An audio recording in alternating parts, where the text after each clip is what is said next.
Hey folks, today we're bringing you a review of Shadows in the Forest by Thinkfun. Before we get started, I want to acknowledge one thing. You can see Ryan's face. He's shaved! No beard. First time in 6 years? Yeah. That's what this entire video is about. No, alright, let's talk about the game. I was really excited when I started hearing about Shadows in the Forest. There were a couple of friends that were talking about it, and I was reading about it on Reddit. And then, Matt Mercer talks about it in an episode of Critical Role, so I was like, alright, well, I guess I'll keep an eye out for it. And then we saw it at Target? Yeah. Yeah, so pretty soon after we picked it up right away. It is so much fun. We played it for the first time. My sister was in town. We've played it a few times now, and I really like it. It's 2 to 7 players. One of the players is the Seeker, and the Seeker's piece is a little LED lantern. And the rest of the players all play the Shadowlings. And it's really cool. It's a lantern. You have to turn it on, and you play the game in the dark. We didn't say that. You play the game in complete darkness, so it's creepy, but it's also whimsical. It's really cool. Yeah, and your Seeker piece is a lamp. Yeah, and the lamp moves around the board. You have trees that you put together in place before the game starts, and the Shadowlings want to all start scattered around the board, and you want to get them all in one spot without ever touching the light. If they touch the light, the Seeker gets their mask, and the Seeker's trying to get all of the masks. Yeah, and it's really cool. You know, one of the things we talked about after we were first playing it is that it's a whimsical game. It's fun. You know, the idea is it feels like, oh, you're just out trying to catch the Shadowlings. The Shadowlings aren't evil or mean. They're really cute looking. And you're not capturing them to do experiments on it like some weird Gargamel or anything like that. It's just almost like flashlight tag to a certain degree. Yeah, and it's really neat. And it comes with a glow-in-the-dark die.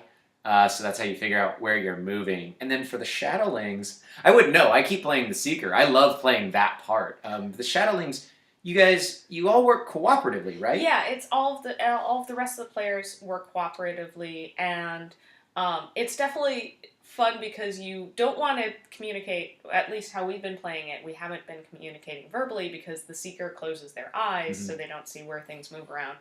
But, they can still hear.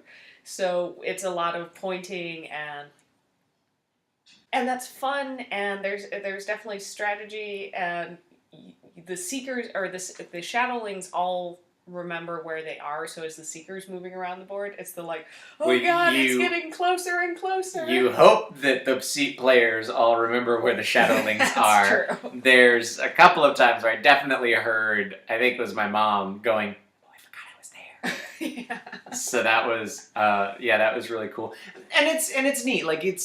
You're hoping everyone is being honest, and I'm sure you're gaming with people that are always being honest. Because, the trees you build are solid cardboard pieces, and so they cast really hard, crisp shadows. And the idea is that if any part of this Shadowling ever touches the light, basically if you can see the Shadowling, it freezes, and I get the mask. Getting close and squinting your eyes and looking and trying to see if you can see the Shadowlings or not. I know you've got one really cool sort of strategy tactic. Oh yeah, I would always make sure that the Shadowlings were as far into the corner and turn them so that their face was facing the tree, because that's this bright white mask.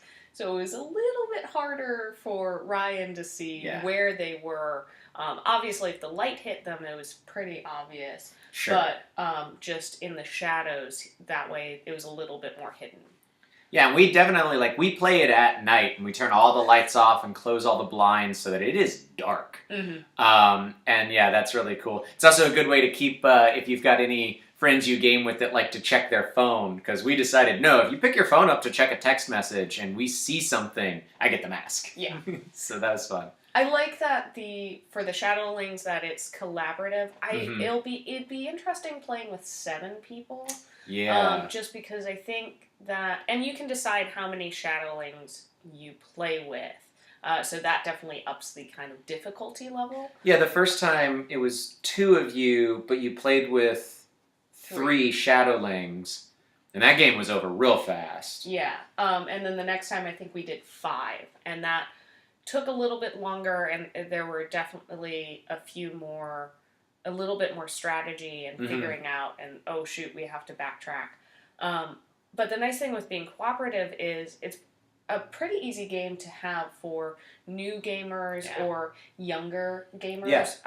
If you have somebody who's a little bit older or knows the game a little bit better, they can help everybody else. It's a good game for new players because it's a very easy game to learn. It's such an easy game to learn that the how to play is just printed on the back of the box. It's really that simple. It's such a fun game. It's absolutely up there on one of my favorite games that we have on our game shelf now. The 2-player game is still a lot of fun as well, so that's nice because we try to make sure that we buy games. You know, if we buy a game, we want it to be something we can play together. But we can also take this to parties or family events. The holidays, I think it's a really good one to break out, especially since you want it to be dark. So you can play it with kids. Yeah. Or you can wait until maybe kids have gone to bed and play it with a group of adults that you don't get a chance to see a lot. One thing that's a little annoying is a couple of times we bumped the trees. The trees, since they are just cardboard, they're fairly lightweight. There was one time we bumped it, and I think technically a shadow hit a shadow link, but it was like, well, somebody just knocked over a tree almost. So it was like, do we count that? Do we not? Because it is a little difficult. I think you actually need a smaller table would be better for this because you do have to reach over and around things. So you definitely need to be able to, everybody needs a good access to the board. And also just the idea that like the shadowlings are supposed to stay on the ground. You don't really pick them up. So then it's like, well, you're sliding things around and then can you listen for them or not? Or do you pick them up just a little? Because I think the instruction says they can't jump or something like that.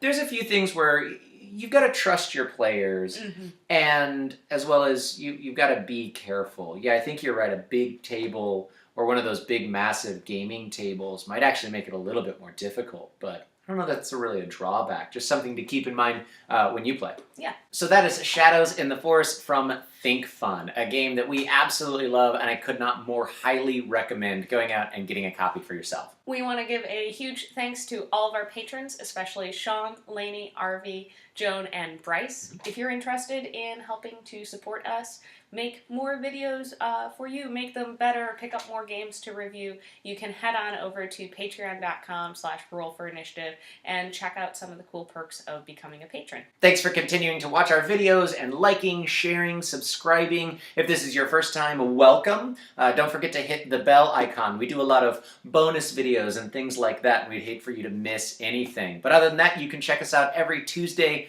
and Thursday for new videos. And until next time, I'm Ryan. And I'm Dawn. And this is Roll for Initiative. Bye.